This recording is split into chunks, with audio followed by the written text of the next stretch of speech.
Welcome to the Painting Insights podcast. We have been working on something in the background. That's right. We've actually started a Patreon channel. For the last couple of months, we've had previous guests revisit the channel to give us additional content, everything from studio tours, sketchbook tours, talking us through the process of paintings and all kinds of additional treats, which you're exclusively going to see as a patron who supports the channel. So by supporting us on Patreon, you help the channel keep going. There's a lot of work put into this, from the video editing to the sourcing of guests. So you really help us find those guests and to put the content out. And we have lots of content planned for the near future. So the links for that will be in the description of this video and in the description on the podcast channels. And otherwise, you can go on to Patreon and type in Painting Insights Podcast and support us that way. Thanks very much. Enjoy the video.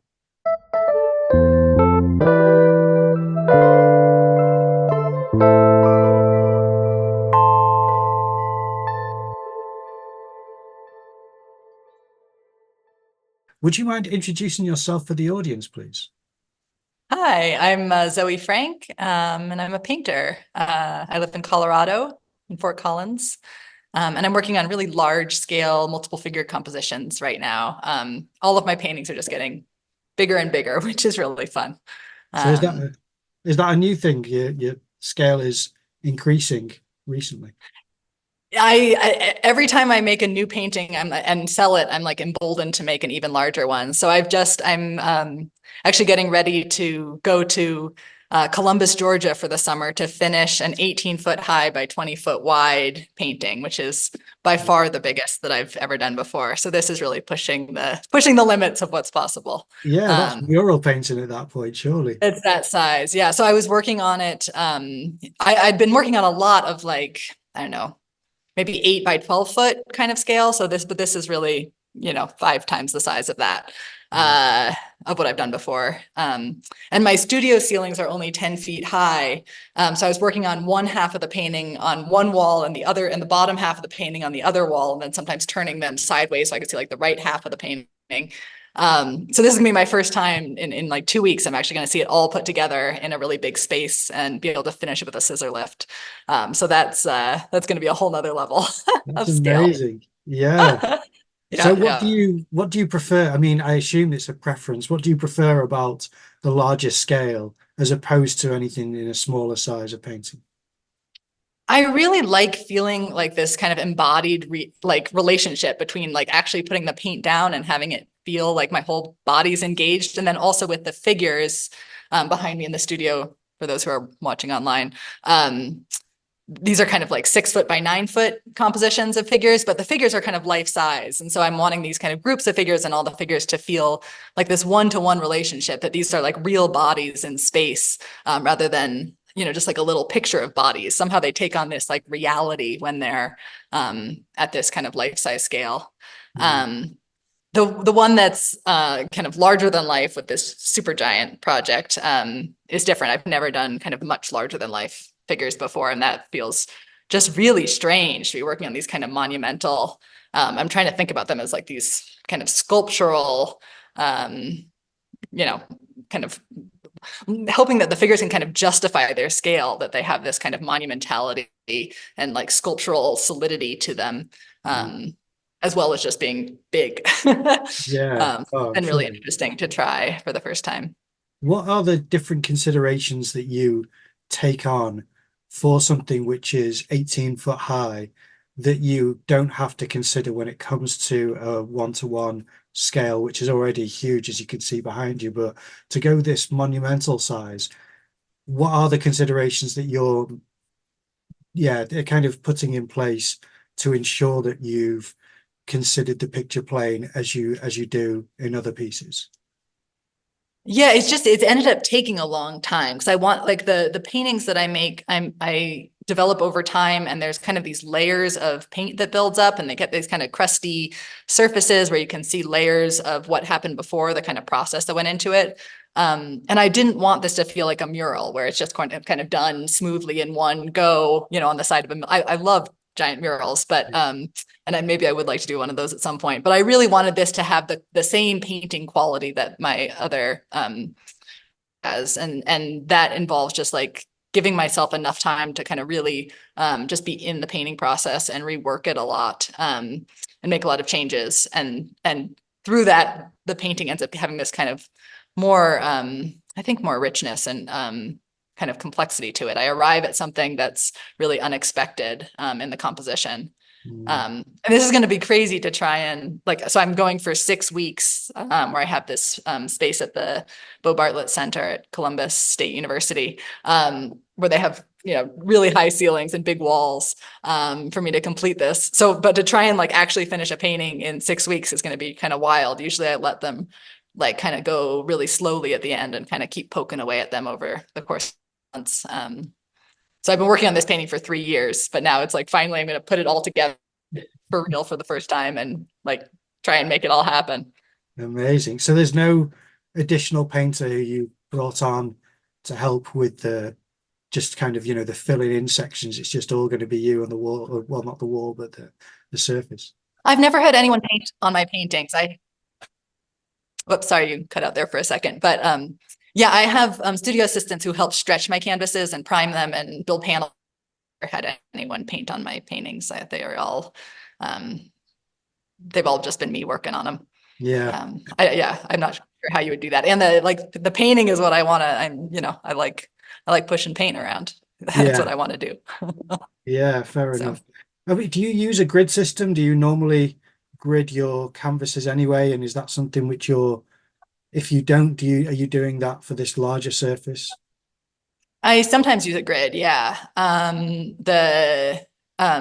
think what I did with this one, and I also use some projection with this one because it's just so big. It was helpful to kind of be able to just get things on there.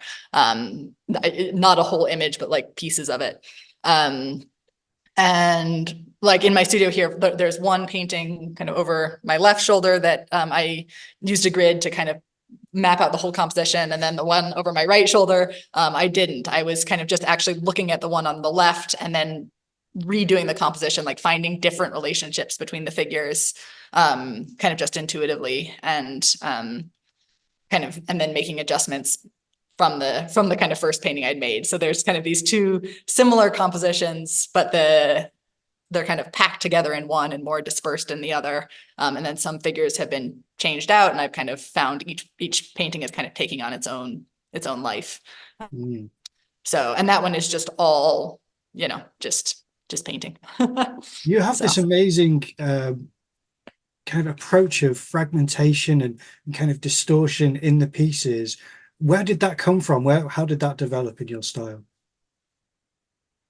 That's been kind of developing over time. In some parts, it's like I've been wanting to have kind of elements of abstraction coming into the work, so that I'm a classically trained, traditional representational painter. But I've been interested in incorporating kind of more of art history into the work. And so there's some kind of bits of abstraction that are coming in, and more kind of gestural paintings. And in this case, I have like one composition where they're more kind of just more solid and sculptural and packed together, and one where they're more kind of dispersed, but then also much more kind of gestural and trying to kind of have this like accumulation of information that just like sort of makes people and sort of dissolves into this kind of atmosphere of this picnic scene in the summer, and just trying to get more of that like kind of energy of the thing, and a composition that works across the whole rectangle rather than being so focused on each individual figure. Yeah. I mean, if I was to try and deconstruct in my mind how you could do, I mean, I would use a digital platform in order to develop the image. Do you use any kind of digital medium to develop these ideas for how you play on the composition? Somewhat, yeah. I did a kind of digital mock-up of the composition for that one, and that was what I gridded and then kind of used for some studies and transferred. But it doesn't quite work. Like I always end up with a lot of changes on the actual painting anyways. Like I'll kind of get my best idea of it, and then like I end up moving people around a lot anyways. And I actually liked the process much better on the second one, where I was just looking at the first painting and not doing it digitally. Just really, I am looking at reference photos, but I'm just kind of looking at all these separate photos and kind of building the composition from like just there in the moment on the big canvas. That was actually feeling even better.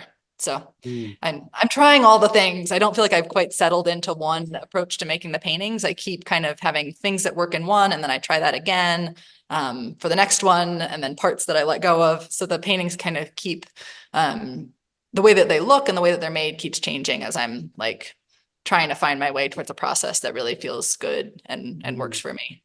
That sounds great. Yeah, that sounds like a healthy way of still exploring a way to. Yeah, I mean, it keeps me interested. Yeah, absolutely. Well, how do you source your models then? Do you get people to sit and you photograph them, or how do you do that? They're mainly all kind of friends and family that I kind of get to take reference photos of. And in this case, this was a kind of family picnic that happened like 3 years ago. And I like took some photos while I was there, and I was like, oh, this is a great excuse. I have all these people together. I can like get them to model for me for a few minutes.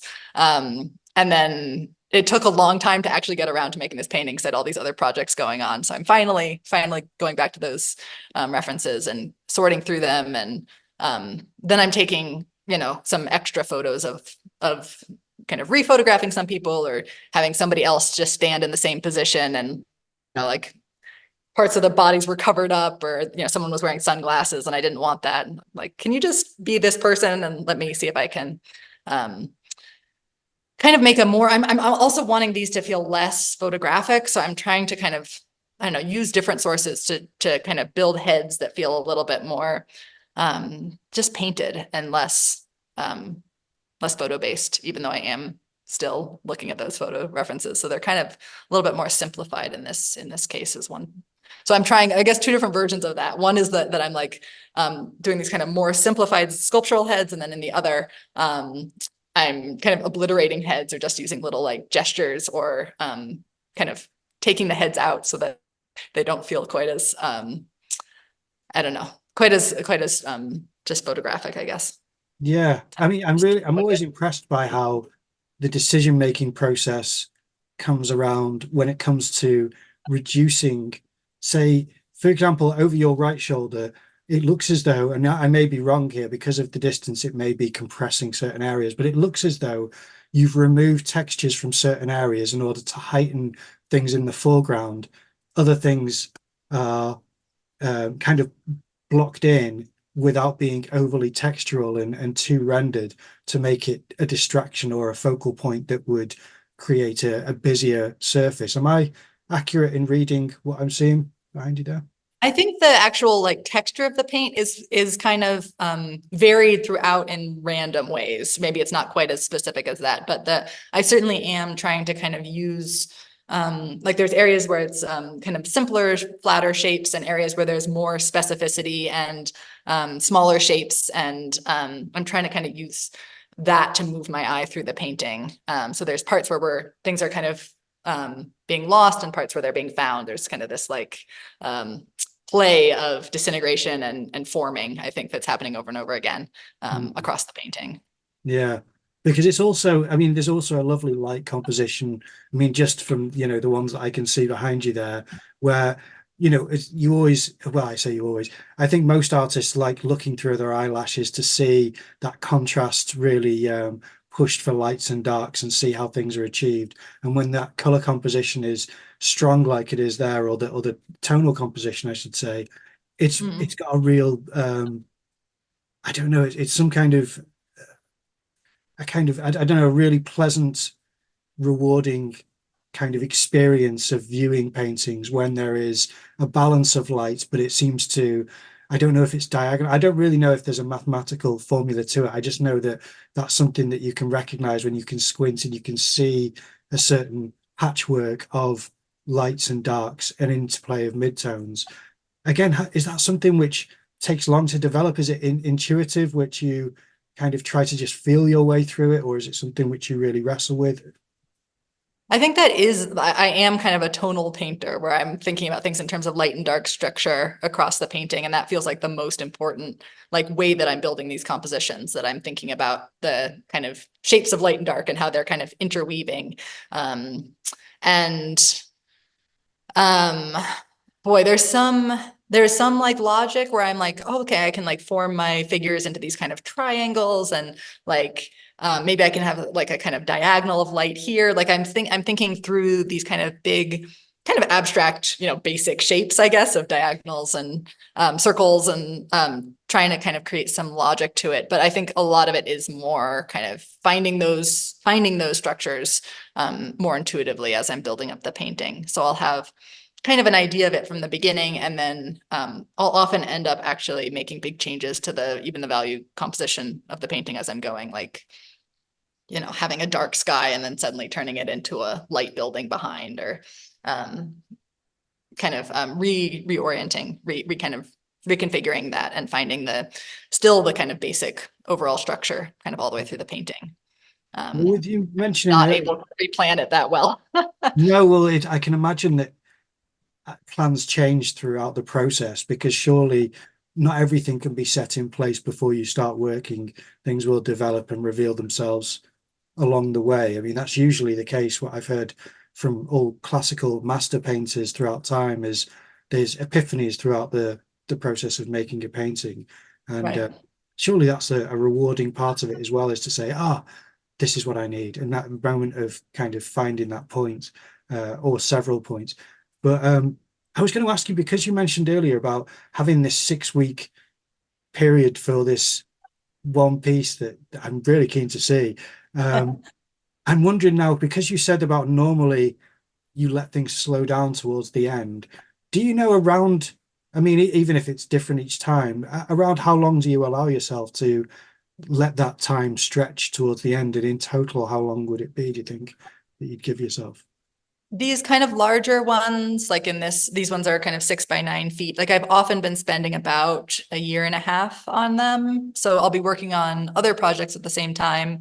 And I'll like start with a tremendous amount of energy and clarity, and I'll like work on one painting for maybe 2 months or something, like just working on that one painting, and then I'll get kind of stuck and I'll move on to other things, and then spend the next year like having an idea and working on it again for a few weeks, and then getting stuck again and setting it aside, and kind of working back and forth, taking breaks and coming back into it, until hopefully it like kind of settles into, or like sometimes it just sort of settles into something that feels like it's where it needs to be, and sometimes it's this real like wrestle at the end to like pull it together and make some big intervention that like makes the difference, and it kind of can like appear to me as something that feels like it has its own logic and structure, and feels complete. Yeah. I mean, my understanding of the professional now is that it's not someone who gets it right first time. It's someone who knows how to fix it when it goes wrong, because that's usually where people fall short, is hoping for it to just come together. And if it doesn't, you need to know how to push and pull those different areas. But because we haven't touched on it, could you talk about your classical training, your background of how you studied and developed your art practices now? Yeah, I was just to touch on that other part that you were just saying. I think that I've like felt like when I was doing that classical training, I would spend so long painting each figure. And now I feel just much more comfortable, like, oh, I can just take somebody out. I'll just repaint them if I need to. Like there's just like this like I think that is maybe the difference from where I was 10 years ago, where I feel like Confidence. much more comfortable like letting things go. Yeah. And knowing and feeling more confident that like if I give it enough time and if I'm willing to make enough changes, like something will emerge. Yeah. It might take a long time though. But yeah, and I actually just pulled out another painting that I kind of thought was done. I haven't worked on this in 2 years, and I just made a big like expansion of the pan, like making it. I'm like, oh, the painting didn't work. I'll just make it twice the size. I'm like adding all these other panels to the composition, and I'm like, oh, I think this is going to make the difference. Wow. So sometimes like in that case, it's really been like 4 years that I've been working on that painting, and I That's just had a new great. insight. So Yeah. I'm all stoked about it again. I love that. But in any case, I studied with Juliet Aristides at the Classical Atelier in Seattle at Gouache Academy of Art. And she's now teaching online rather than running that program. So that has changed. But I had a great time, loved my time in the atelier there. So I was there for 4 years, and then I got an MFA at Laguna College of Art and Design, which was also great. So I was there for 2 years. And that helped me kind of shift my work from that really academic training into thinking a little bit more broadly about what painting could be and looking at different inspirations. So that was really helpful. What your master's did when you studied your master's afterwards, it made you branch out into more abstract thought and kind of introducing more unorthodox concepts. Because I've noticed that you've got a couple of the most recent post I've seen you put on Instagram was a really interesting horizontal. It looked like a triptych with additional bits on the sides and top and everything. Do you know which one I mean? The one with that was one. So I actually just added panels on the bottom too.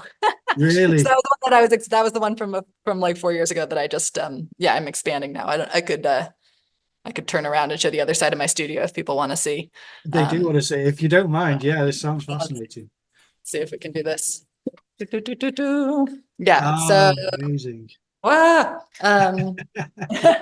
So I added some small panels to the top, and then I just added these 3 panels to the bottom, which I just started on raw canvas. And then I'm going to have my studio assistant kind of actually mount the canvas onto panels. So it'll be all the same. Boy, I'm like confused by my screen there. But anyways, that's that one. That's amazing. That's developing. Yeah. I'm all excited about it now. Yeah. Yeah. I'm not. And I think I might add some figures into the kind of middle distance of the composition as well. Yeah. We'll see. And that took some time. That's the confidence that you were talking about, of being able to deconstruct things which you had settled on in your first kind of motivation to make the painting, and then change your mind part way through in order to serve the image. That's yeah. And just doing something like I just had to kind of like, it was feeling like it just didn't have the like energy that these current paintings have. It felt just a little bit bland. It was this kind of long, like 12-foot long painting of the kind of view from my studio of the house where I rent from. And so like I just I kind of went back in and started with the sky and added kind of cadmium chartreuse to the sky, which had been this kind of like dull bluish color. And it just kind of like, I just needed to like get some energy into it. And then I added these extra panels that I had kind of sitting around the studio, and like, oh, I could make it go like, if I could incorporate like the whole tops of the trees, I think that would be better. And then once I did that, I kind of was like, oh man, gosh, having more space on the bottom, I think would actually be useful too. So I just started by kind of pinning up, tacking some old, unstretched canvas down there to just see if that would work. Like maybe that's what I was doing yesterday. It was just kind of, tacking this whole thing up and being like, wait, maybe can this work? Does this actually make it better? I'm not sure, but maybe it will. Like it's worth spending a few hours trying it out. And then determining like how much do I need to add, and what are the exact parameters that I want those additional panels to be. And, my first thought was, that they were all going to be, I would do 3 and they would all be 18 inches, of more space. And then I realized actually I want 24 inches, but I had to paint 30 inches of it to decide that the 24 was the right, I kind of have to like go back and forth to like find my way to what feels right. And for me, it's like, I feel like I can't do that kind of thing digitally. Like I've tried to like use an iPad to kind of plan things out like that before. And I just like, it just works so much better when I'm using actual materials in the space. And even doing like a little, like sometimes I do little gouache studies of my paintings, and sometimes that helps. And other times it's like, gosh, let me just tack up a big piece of canvas and see if this will work.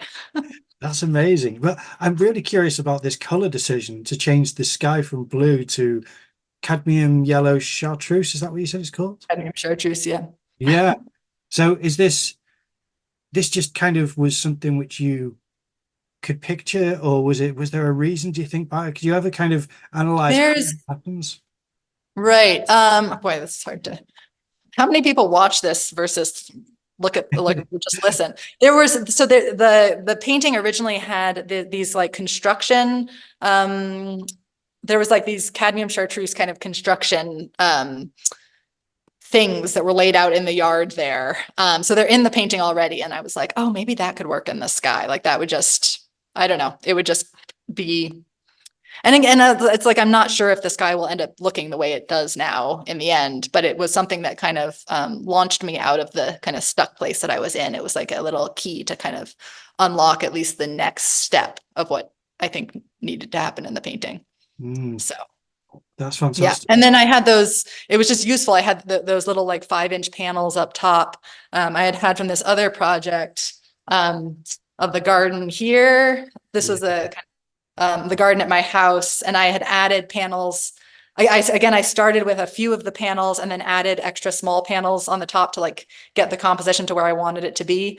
And I had an extra whole column of panels from this painting that I ended up not needing. And so then I just threw them on this next one. So it feels like these paintings are out. And then I guess that's the other thing, is it felt like they're, again, how do I get this to work visually? But it feels like they're now like talking to each other. These paintings feel like they're kind of related in conversation, which feels good. And I think I couldn't have done that like 2 years ago. When I stopped working on that original, the chartreuse sky painting, I was just stuck on it. And now that I'm working on this newer painting, it kind of, I think that's also the case, that the paintings kind of feed into each other and can give me ideas for how to solve each other. They're like, the paintings are in conversation, and I get ideas from one that can help with the others, I think. Is the plan to show them together? Because when they do communicate this way, is your intention for them to be in the same space, for them to relate that way? I would love that. And I keep intending that, and it's off, and things often end up getting divided up, and just because of how the timing of shows has worked out, and the spaces in different galleries, like these are all quite large. Like I would love to show these with these are kind of all these like backyard group scenes. And the one that's 18 feet high by 20 is also kind of in the same mode. And it would be so wonderful to like have the 20-foot painting and then these other kind of also large paintings. It'd be great to just see them all together. But I don't quite have a space for that right now that's planned out. So yeah. Certainly some of them will be together in upcoming shows, but I'm not sure specifically. Yeah.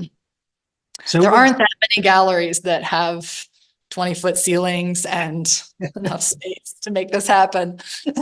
No, but I would imagine that ones that do would approach you, because if this is known about you to work at scale, I mean, do galleries approach you? Because I imagine that they surely see your work and offer you space in their venue.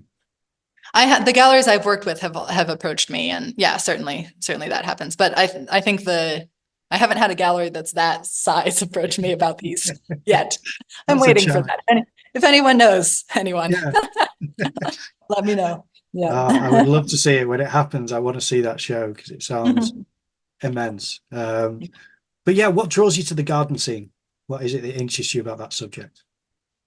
I've been doing these like summer group paintings for a few years now. I'm kind of on this kick. And I like the kind of colors of it, I think. I like the sense of like this kind of bold, bright light and these kind of flashes of bright color. Like we have these sun hats, or I did a few that were kind of set at the pool. So with these bright bathing suits and the color of the pool water. And I think I like my tendency had been to be so value oriented, so kind of focused on the light and dark structure, that I'm really enjoying having these scenes that are more kind of intrinsically colorful, I guess, to kind of pull me out of that in some ways.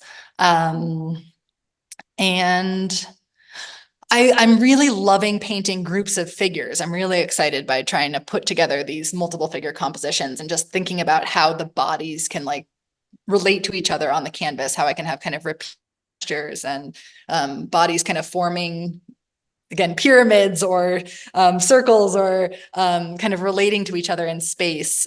Just feels so dynamic. It's the thing I love from, like Renaissance and Baroque paintings. And yeah, I guess these garden scenes have felt like a great way to get people together, kind of creating these little parties where people can be interacting and I can play with the figures. And it's a way that, and it doesn't have like a lot of kind of intense meaning or emotion to it. It's more about the getting to really like just love these shapes and colors and relationships, Yeah. in part because it's a little bit banal. But surely you must find that people interpret meaning into your paintings because there are so many moving parts, and then you have on top of the amazing composition and the beautiful kind of colors and the subjects, there's also this, as we've discussed, a kind of almost pixelation of certain areas, and people must read into that and inject their ideas into it. Which is great. Yeah. And I certainly have ideas about it all too. I'm like, you know, I'm making up stories between these figures, and I'm like, I've been doing these kind of, blocks of little pixelated color blocks. And there's all sorts of different things that those can be and that I think about. And I like that they're open to all of that for sure. Have you ever had to do, I mean, I imagine you have, but the artist statement, because that can sometimes force you to almost delve into motivations or themes, or any kind of motif which carries through your work? Is that something which do you purposely go vague on that? Do you find that less words help the artwork, or do you not mind kind of exploring the written side of art exhibitioning? I don't love the process of writing. I do find it helpful to kind of clarify and think about what I'm doing. I think it works better after the fact to kind of make the work, do what I want to do, and then kind of think through like what is happening with these? How do they relate to each other? Like why am I doing this? And it is helpful to kind of take the time to think that through. Although I would much rather be painting than having to write about it. And I think I'm trying to be as clear and direct as I can when I'm writing. I'm not trying to be purposefully obscure or vague or anything. I'm just trying to say it as best I can, but it's hard to write about painting. Yeah. And I'm not a writer, I'm a painter. Well, Some people are both. Some people really are amazing writers who are painters. So, but that's not me. So it's a challenge. Yeah. But I mean, the art speaks for itself. Some artwork, I think, has to be accompanied by a written piece because it will be so unorthodox that you will need it contextualized by some written explanation. Whereas your work itself can just be kind of soaked up as a beautiful aesthetically, and then just you can just kind of look at it for so long because there's so many different places that your eye can rest, which is lovely. But yeah, I wanted to also mention, I mean, this may not be the case, but is there a kind of subject or a specific area of your practice that you concentrated on for your masters? Does that relate to anything that you do? Because I thought that masters was a part where you actually wrote in depth about some aspect of art making. I did have to write a thesis for that, which was also painful. But it was kind of, I let the paintings go first, and then I kind of made sense of them in the writing. I went into the master's degree thinking that I had learned how to paint in an atelier, and that then I was going to figure out kind of subject matter and think about what I was going to paint. And it ended up actually changing, where I was much more interested in kind of changing how I painted. So I started doing a lot of still lifes while I was there, and started painting with a different process, where things were changing, and I was working from motifs that were in flux. So I couldn't do the kind of academic approach that I'd been taught, where I would, in the atelier, we would do a really careful drawing that was like perfectly meticulous. And then I would transfer that drawing and then do an underpainting and then paint through section by section. And each thing was very, very carefully planned. And so I started changing from things that were like in flux, like a workspace that other students were using to build frames, and so they were like power cords and things moving around. And it made me kind of change how I was painting, and that way of approaching paintings has carried through since then. I kind of found a way of working that felt much more kind of natural to me, and that I was able to get more of myself into the paintings, in that, using that kind of more open method, I guess. But the subject matter has kind of continued to change. I was doing a lot of still lifes then. I'm doing a little bit less right now. Right now I'm doing more of the multiple figure compositions. But I was still doing, groups of people. And I think they're all kind of like, I think they're changing at different stages of my life. Like I was using a lot of my friends as models then, and it was about this kind of, transition in my mid-20s and the things that were happening then. And now I have, a 1-year-old daughter, and it's much more in this kind of family oriented, dealing with with my parents who are getting older and are spending time with my child and family friends. And, it's like it's a different phase of life. And I think that's influencing what I'm working on for sure too. Mm. Well, if I can, I don't know if I've misunderstood, but are you saying that when you were doing your master's, the studio environment caused there to be more flux because of the actual environmental conditions? Or was it, have I misunderstood that? Do you mean it was that was deliberate, like setting myself up to paint things that were changing, to force myself to paint differently. So I was kind of taking advantage of kind of finding things that helped me paint in a different way. Whenever I want to like change something about my painting, I have to do it like physically. I can't just be like, oh, I want to make my paintings more colorful. I have to like, find a way to really do that, like change the colors on my palette. Like I started in graduate school, I started putting like colored construction paper on all the surfaces so that they're, so I would actually make a colorful painting instead of having everything be in these neutral, subtle grays. So I think that's been kind of an ongoing thing where I keep having like a new idea about how I want to do things. And then I'm finding a subject matter that allows me to explore that, I guess. That's really interesting. I mean, I suppose I have to ask you now because it's a big feature on the podcast anyway, so it was leading to this question. But with you mentioning your color palette, I'm curious as what your palette was and what it's changed to. Would you mind taking us through the colors and talking about what they were? It's still changing. I guess the Atelier, we were using a very earth toned palette. So a lot of the, like a burnt sienna and a yellow ochre and ivory black and just very kind of neutral colors. And then I switched to using basically all cadmiums. I use a lot of cadmiums now still. But then I've been doing more recently experimenting with really different palettes. So the one of the garden, let's see, let me show you again. So this painting, each panel has its own like 3-color palette basically. And these little blocks are like a little key for what the palette is for this panel. And then the panel above has a whole different panel, a whole different palette. Yeah.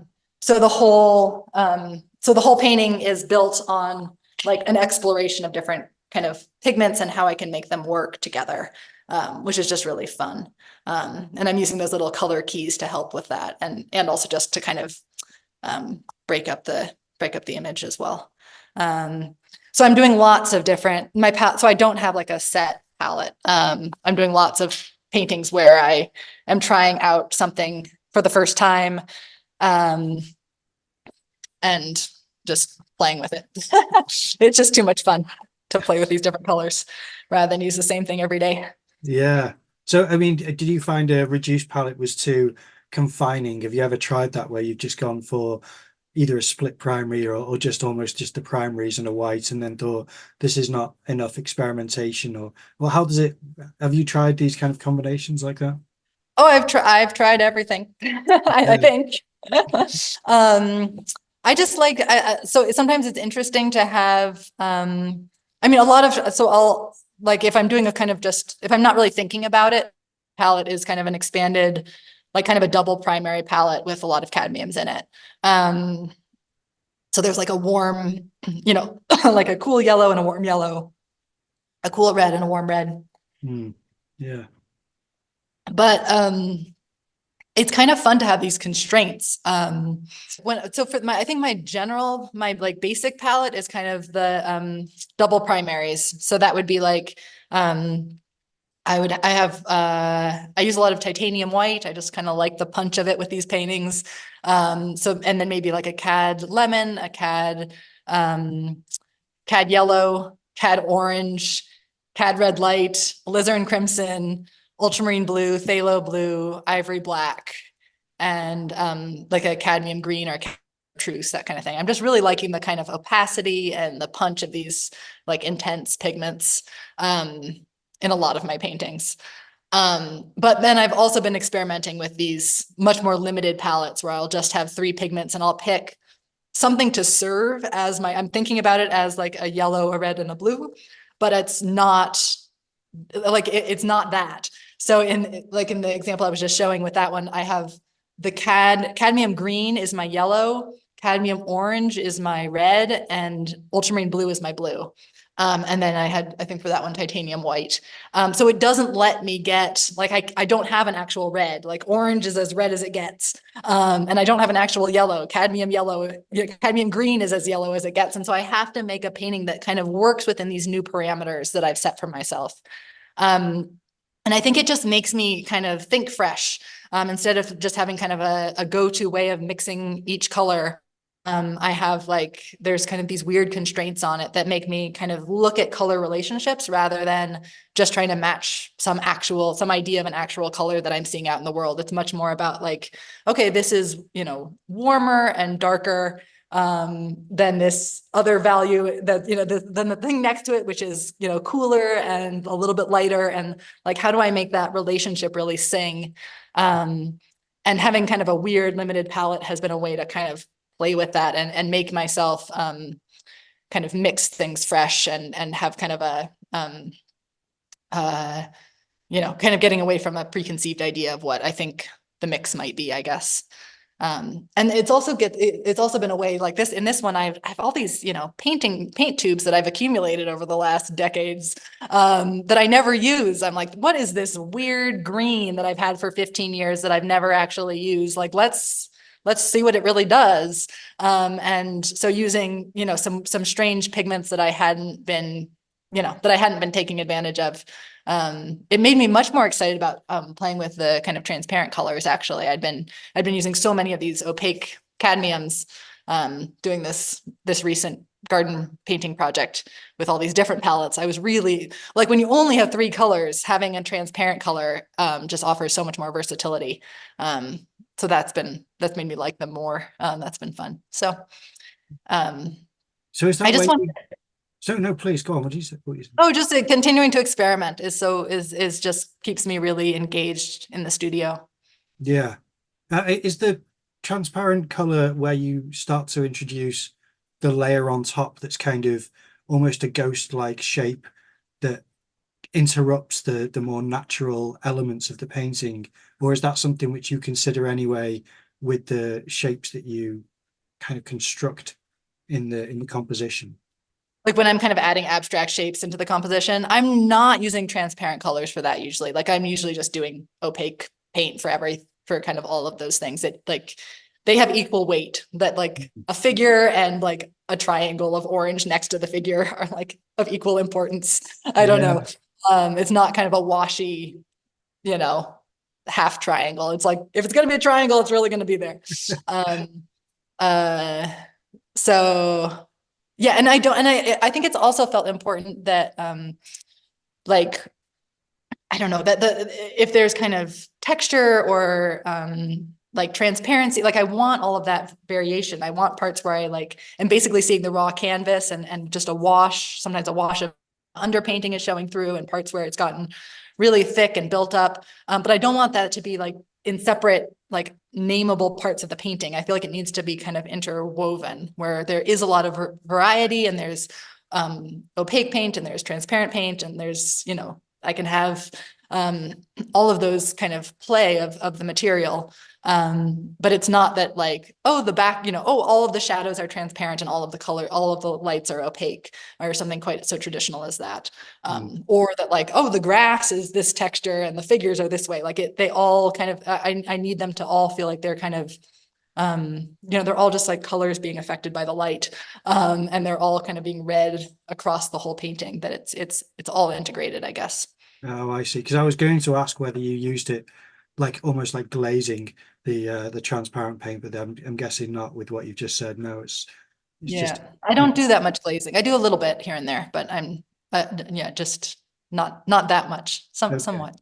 Well, Yeah. with you always challenging the kind of way that you approach painting, are there currently any rules that you're following? For example, one of the rules could be, and I'm not saying this is the case for you, but it could be black is only used to deaden a color to kind of take away the strength of the chroma. That could be one of the rules where you say that's something I'm following currently. Do you have any rules like that where you're saying at the moment this is what you're sticking to? No, I don't think so. I bet there are things that I kind of do habitually that work for me, but I don't think I'm aware of them as rules like that. When I'm using, especially with those 3 color palettes, you have to use all the pigments to do everything, you know? So I don't have rules like that I'm aware of. Well, what's the things that I mean, if you're willing to share it, if it's something where you're thinking this is showing too many cards, then don't worry, you don't have to Oh share it. no. Oh, things so a rule that I was taught in the atelier was to paint the background first and then put the figures in afterwards, and then kind of work back to front so that you have context for the figures, rather than doing the figures, you know, and then making an environment behind, because there's less kind of relationships built that way. And I tried some paintings where I didn't do that, where I just put the figures in first, and that really didn't work for me. Like I have to try the opposite of the rule, and then I decide that it actually is something that I really need, that actually is my own rule. So I kind of like, as I'm building up a painting, I tend to put in like the background shape and then the shadow shape and then the light shape as I'm like building out my, you know, figures or my environment or whatever it is, like, you know, kind of section by section.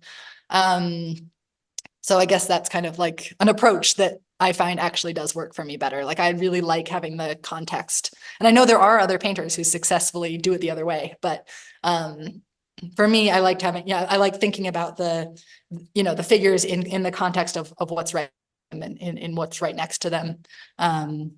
And with these paintings, I'm kind of putting things in with really big shapes. I'm maybe covering the entire canvas in 2 or 3 days with these big, like, okay, this is the shadow half of a person's head, and here's the light half, and here's, you know, each thing is just a few strokes of paint. And then I'm gradually kind of working through in like kind of a bunch of different passes or layers where I'm kind of going through and then adding more and more specificity and getting my shapes more specific and smaller, and trying to build those relationships better. And as things kind of start to get more specific, if I'm, you know, sometimes then I'll lose the bigger context and have to kind of simplify things again, or find them better. But that's the approach that's working right now. So you don't use the background to cut into anything to kind of sculpt it afterwards? Is it all just your practice to kind of have everything quite refined in the first, not in the first pass, but in the kind of rendering of the characters, where you don't require the background color to cut into that shape in order to sculpt it? No, I'm building up both all the way through. So I'm like doing a first really broad pass over everything, and then each time I'm doing the background and the figures simultaneously.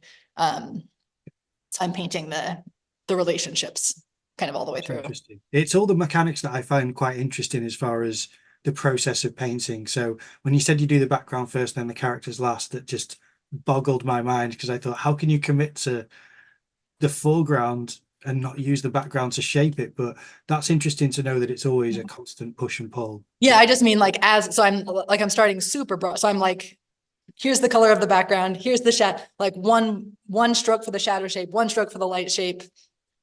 And then as I'm painting it, you know, the next time I'm like, here's kind of the background, what's happening there, carving into that light shape, finding the shape of the shadow, then finding, you know, and then I'm like working on the whole thing at every point. There's no like kind of going in and just refining a section. I'm like, I really need to be kind of working on the painting as a whole, I think, for my process right now.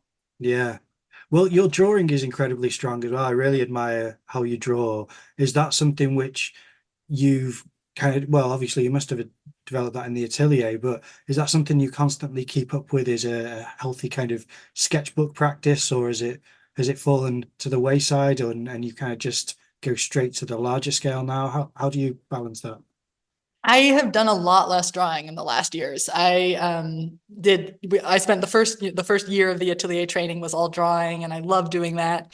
And then I was having a hard time, I think, finding a drawing process that felt more related to how I'm painting. I felt like when I was going back to drawing, I was going back to that atelier training and not doing this more kind of experimental, finding it as I go kind of approach. But then in the last couple of years, I started doing these drawings of the yard, which actually feel like they really relate to these current paintings, and kind of led into these, and those have been really helpful. So I was starting drawings where I was just working on a view of the yard from observation in my sketchbook, and so I would just kind of finish one little section, and then I was like doing another page of like the next little section and kind of building out a drawing that ended up being like 4 foot by 3 foot kind of drawing, but all on little sketchbook pages that I'm then mounting together in a kind of a grid. And it was just letting me kind of have that more experimental feeling of finding a composition through the process. And also just if it kind of felt like it took the stakes down, just working on a little sketchbook rather than setting out to make a 3 foot by 4 foot drawing, which would feel like, okay, I need like fancy paper and I need to like have this all planned out. It just felt much more, I don't know, like a more intuitive process, so those have been really fun. So I have 3 of those that I've made, which actually ended up being quite refined. I think also because I was working on one section, I would kind of like really finish that as like a kind of more detailed specific drawing and then kind of move on to the next. So those have been quite fun. So and I'm still thinking it's caused some problem because I was on all of these different types of paper, and they're kind of some of the paper was really thin, so it's actually it's a little bit difficult to deal with now in terms of figuring out how to mount and frame them. So need to figure that out. But oh wow. And those were also great as I was like when I was pregnant, at the end of the pregnancy, and I was doing some like fertility treatments because we didn't get pregnant to begin with. So I was like, while I was having some real like health stuff that made me not feel great, again, sitting at the house, looking out the back window on a chair with my sketchbook felt really achievable, where coming into the studio and working on my 18-foot painting was not possible at that point. So that was also like in the last few years. It's a great thing to be able to come back to. It's so grounding. It's like, oh, right. I can always come back to drawing. This is good.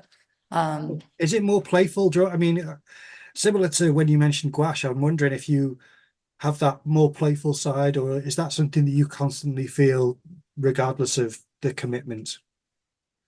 I think I actually feel more, I don't know. I feel really playful with these giant paintings. I feel like and maybe making the really giant one now, these 9-footers now feel like mid-sized paintings. It's like, no big deal. It's just a 9-foot painting. It's not 20. So I really just feel so free and oil paints are just so flexible. It's so easy to make big moves and big adjustments. And like, you can always change it again. I can scrape things off or just wait for it to dry and paint over it. We're drawing. I think I actually do get a little bit more precise and like, I want to like, I don't know. I was drawing with like just a little mechanical pencil. Maybe if I could be doing some more, big sticks of charcoal or something would certainly free me up a lot more. But that wasn't what I was doing with that drawing series. It looked very precise and very accurate perspective. And I just really appreciated I think your Midtown range is very well considered and isolated so that there's no muddiness in the Midtown range where you can see subtlety in the shadow on darker areas where it's kind of clear. And I really appreciate that. Clear drawing is something which is hard to achieve, and it was very impressive. But yeah, lovely to see. And it's funny how it's the opposite, how you're less playful in the sketchbook than you are on a canvas. So that's great. Maybe it was also just that time period. I was like not feeling well physically, which is a little bit less like playful and exuberant. It was just like, I can sit here and I can draw this little like, 8 by 10 foot sheet of paper. Like, let me just do this. It was a little bit of a less playful time. I think now I'm feeling more exuberant and playful again. So yeah, oh, that's great. And with the gouache, then when is that? Is that kind of more of a sketchbook style approach as well? Because it's surely smaller got to be smaller with gouache. You can't just. Yeah, I've been using gouache to do the studies for these larger paintings often. So I'll do kind of like a 1 inch to 1 foot sort of ratio of gouache study to oil painting. So I'm really just thinking about the big kind of structure of it. So again, it's like each head, I'm not painting little people in. I'm like, each one is just kind of a blocky, like couple shapes for each figure, and just really thinking about that arrangement of light and dark and color across, thinking about it really abstractly in terms of how the composition is going to work. Wash, which is just so fast, and I like that it dries quickly. You can make changes to it, and I also like that it's more planar. Like it's more, I use like a little flat brush for those, and they just get they're just like these big little chunky marks where I can kind of see what's happening without getting too futzy. Is that, I mean, I don't think I've seen, have you published any of your gouache studies, or do you not post those? I have posted them on Instagram at some points, but I think they're probably back a ways. Okay, I'm going to go and find those just so you know for this conversation. So you might have to scroll back a couple years or something, but they're still there.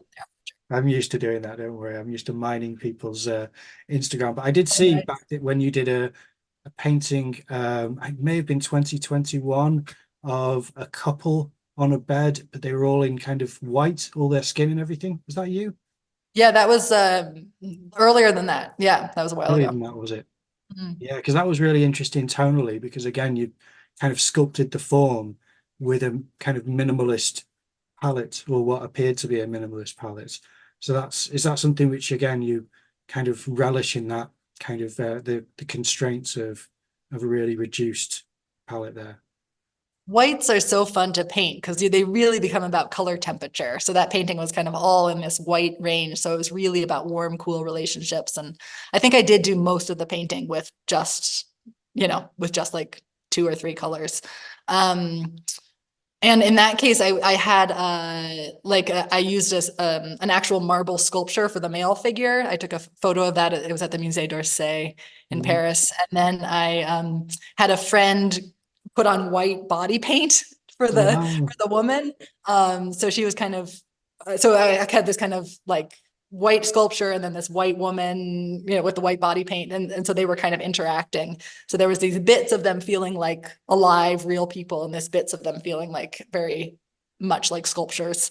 So that was a fun one, but that was yeah. Is that, I mean, when you say that was quite a while ago, was that a kind of academic study that you did, or was there kind of concept driven ideas behind that, or was it just you saying, I've seen this, I'm going to put it together with this? And how do you come up with these ideas, basically? That was kind of coming out of personal life things that were going on, of this like kind of dynamics between the relationship between the figures.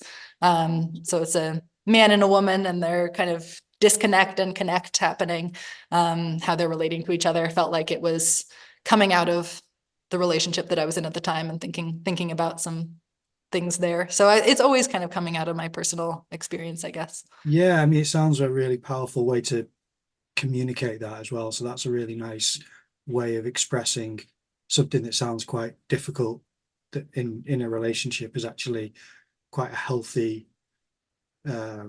concept on a canvas. It's interesting. I think it feels helpful to have like a way to kind of be like, oh, this is useful, like here's an idea. When you're going through more difficult things or whatever it is. And I don't want the paintings to like feel like, to look like, my own therapy or something, but in some ways it's a way for me to be kind of exploring the things that are happening in my life, and engaged with what I'm seeing and experiencing. And I want them to feel open enough that people can, and I think from talking to people, it seems like people are able to put their own ideas into the paintings a lot of the time, or they're kind of, specific enough that they're seeing these different relationships and there's some idea of what it might be about, but there's also an openness where people can relate to them in the way that, I'm not trying to illustrate some specific concept or get across some very specific message. They're more open than that. They're more kind of more in flux. I see a lot of art that looks like psychoanalysis and yours doesn't, and that's just, maybe I'm just, using my own lens on that, but I feel as though it's a healthy aesthetic that I'm viewing, as opposed Yeah, to, sometimes you can really see vulnerability. this person's really working through something. Yeah, being kind of put in your face a little bit. So that's not what, your work doesn't scream of that, but yeah, but it's coming out of, and I think that's, I don't know, it's coming out of my own life and my own perspective. And, I am living in the world today as who I am. And that's part of the work, of course. Yeah. No, well, that looks nice. And it looks like a healthy life to be sort of presenting on the canvas as well, which is lovely. Things are very lovely right now. Yeah. That's good. Celebrate that with you. I was wondering as well, with you saying about finding this marble statue, is that something where, when you're out and about in the world, do you find design in things that you retain or you sketch or photograph for use on your canvas? Because surely you can't escape seeing things in potential paint. I'm often seeing things that I'm excited about. I rarely am able to actually just make use of them directly in a painting. I think it more kind of filters in, and it's something that that's percolating. But I rarely am out in the world and see something and just take a photo of it and then can paint it. Like that never happens, basically.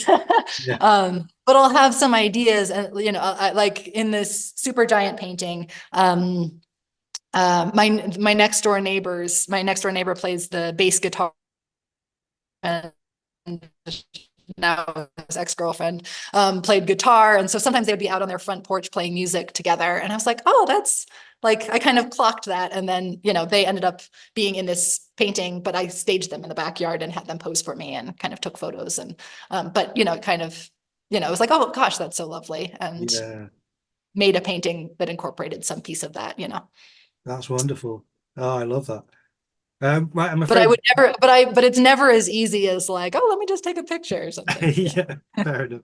I could just imagine. I mean, I've got folders full of reference photos that I haven't used yet, but they're just there because I know when I see things, I have to collect them as potential, being valuable in some way in case I need something.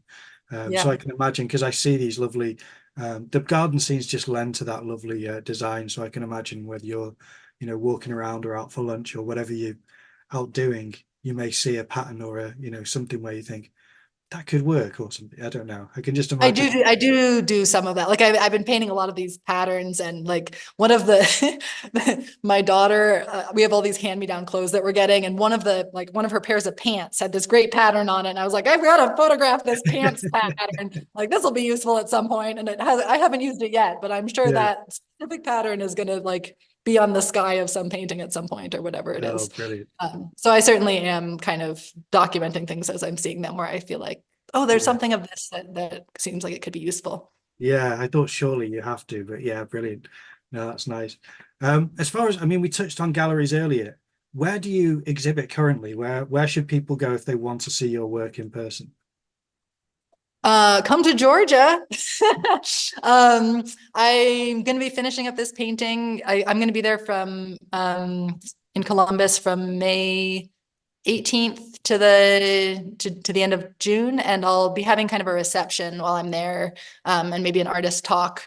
I think kind of in the middle of June. So I'll send out an invitation for that if people want to join my mailing list or follow Instagram. I'll post about that coming up. And I show at Sugarlift Gallery in New York, but they don't have anything up right now. And with Gallery Mokum in Amsterdam, again, there's nothing up right now. So the place to come is Georgia at the moment. But I'm sure I'll be having another show in the next few years, and hopefully more of these paintings will be able to come together in one space. But I've been wanting to kind of I don't know, get the paintings further and develop. I want to be making the paintings and then having a show for them, rather than feeling like I have a show deadline and needing to make paintings for that. It feels like if I can really just focus on making the work goes better. So I'm trying to kind of reverse that a little bit for myself right now. So do you normally have the show booked and work towards it, and you're trying to do it the healthier way? Is that what you do? Is that what you mean? Yeah. Because I do it the opposite way as well. I do it the wrong way. I had done that. I feel like I had some work that I did, like I was feeling, I don't need, I think some people really work well with the deadline. I don't think I do really. I think I do well when I'm just coming to the studio every day. I'm very motivated to be working. I love painting. I love coming in to work. And if I can just work away at things and get the work done and then and give it that time to again, sit for months and then have a new idea about it, or sit for 2 years, idea about it. I think the work can be stronger. And I feel like I was like, when I'm on that deadline and feeling like I need to make some paintings, I feel like not the best. Some of those have not been as strong as I would like them to be. So I'm trying to not let that happen. Oof, that's a good lesson actually for, I think, myself and everyone, that if you want your strongest work, you need to start working sooner than later. But that's, yeah, it's a healthy. I mean, I think some people get that from the deadline and that really motivates them. I think everybody works really, can work differently. It's about finding what, again, the kind of way of working that in terms of how I'm putting the paint down that works best for me, and the overall kind of studio environment and all of that. Trying to find what makes my best work happen. Yeah. And stick with that. Well, if I could give you a last question, it would be, if you're introducing abstraction into your work now, can you conceive of how far into abstraction you may go? And can you imagine yourself producing abstract paintings? I've done a couple paintings that are pretty much abstract, that are really kind of much further, a couple that are abstract, a couple that are almost entirely abstract. And I think in the I was pushing as far as I could there, and then I've kind of pulled back, and I think I'm kind of more in the middle at the moment, but I'm certainly open. I really want to feel open to letting this take me wherever it does, and just sort of following what the work is needing, I guess, and my own interests. And that has continued to change and shift. So I'm certainly open to doing that, but I think I am at the moment still, I still love, I'm loving these representational figures. Oh, yeah. So it's the kind of play between the two that really feels dynamic right now to me. Yeah. I certainly don't want it to sound as though that's a place to be heading. I was just asking because you're introducing it. It's not as though that's what you want to achieve. It's just, it would be interesting to see how much you play in the area of abstraction, because it's an interesting place to be, again, to play and break rules, I suppose. I really like having different versions of the same, like in the paintings behind me, this kind of same motif, where I'm having one version that's thinking about it more as if it's almost like a bas-relief sculpture, where the figures are kind of undulating out from the surface. Yeah. And the other that's much more kind of abstract and dissolved. So letting there be kind of the same motif existing in different kind of modes and different ways of working. So there isn't kind of one right way to paint it. And I think that's also let me kind of lean more into the abstraction, as if I have a representational version of it, then I can let one of them just really breathe and go a little bit more. Yeah. Because I know I can, I have it, I have it somewhere else. I don't know. I apologize. And I like, and again, the idea of those exhibiting right next to each other, that there can be, abstraction representation right next to each other, and they can be in conversation together. Yeah, no, that would be fascinating. Now I can see why. Yeah, if you'll forgive me, it's brought up another question in my mind. A lot of my questions are based on what you've just said, so this could go on forever, but I'm going to draw a line under it after this. But have you done bar drawing from kind of sculpture then? Is that something that you've practiced in the atelier or since?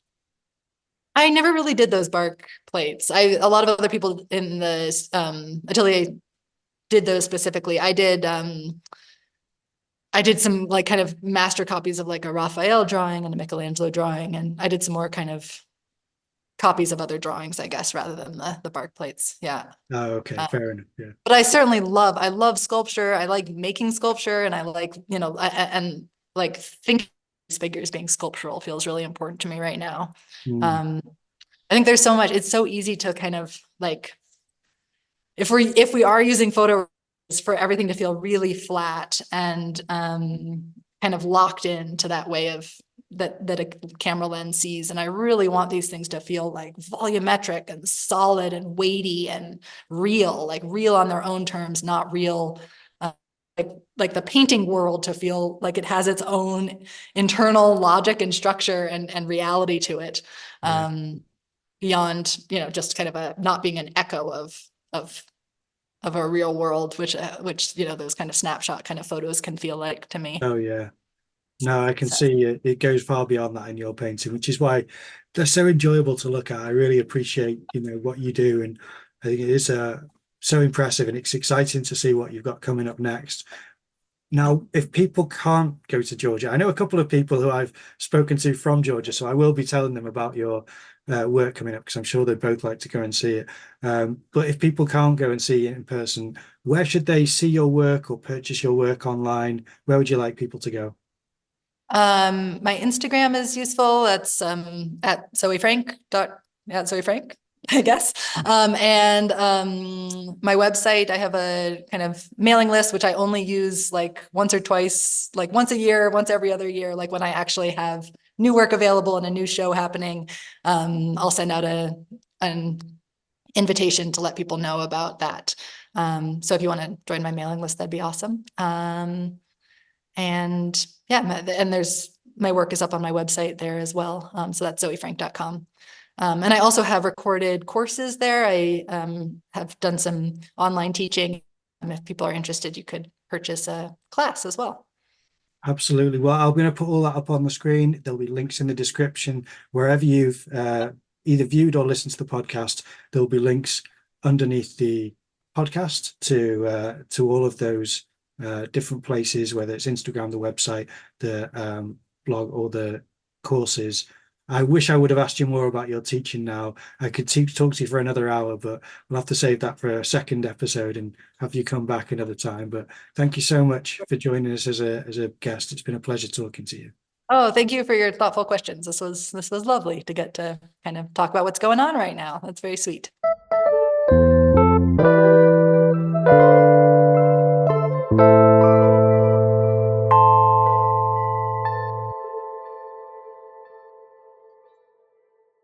Well, we hope you enjoyed that episode. If you can support the podcast by leaving a like or a comment down below, that would really be great. But what we'd really like is if you're able to leave a review on the podcast channels, wherever you listen to it or download it, because that helps us get spread around the internet so that more people have access to us and able to see what we're making. Also, follow us on Instagram, and we'd really appreciate it if you like and engage with our posts. Help get the podcast better known. Thanks for listening.